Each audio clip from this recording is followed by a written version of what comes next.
ఈరోజు ఉదయం కదిరికి చెందిన దస్తగిరి అనే వ్యక్తి గత రాత్రి మా లారీ పోయిందని ఇచ్చిన ఫిర్యాదు మేరకు ఒక కేసు రిజిస్టర్ చేయడం జరిగింది.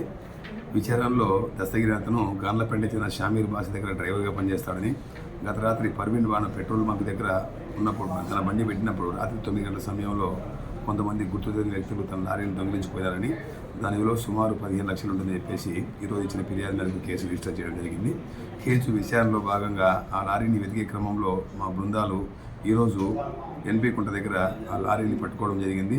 ఆ లారీని తీసుకెళ్లే వ్యక్తిని విచారించగా గతంలో ఆ లారీ ఓనర్గా ఉంటూ తనకు తెలియకుండా ఆ లారీని వీళ్ళు కొనుక్కున్న ఉద్దేశంతో దాన్ని దొంగిలించి దాన్ని వాడుకోవాలనే ఉద్దేశంతో ఈ సద్దాం హుసేన్ అనే వ్యక్తి, కడపకు చెందిన వ్యక్తి, అతనితో పాటు ఇంకొక డ్రైవర్గా పనిచేసే వెంకటేష్ అనే వ్యక్తి, వీళ్ళిరువురు కలిపేసి ఆ దొంగతనంగా లారీని తీసుకుని పోయే క్రమంలో పోలీసులకు దొరకడం జరిగింది. వారిని అరెస్ట్ చేసి కోర్టుకు హాజరుపరుస్తున్నారు.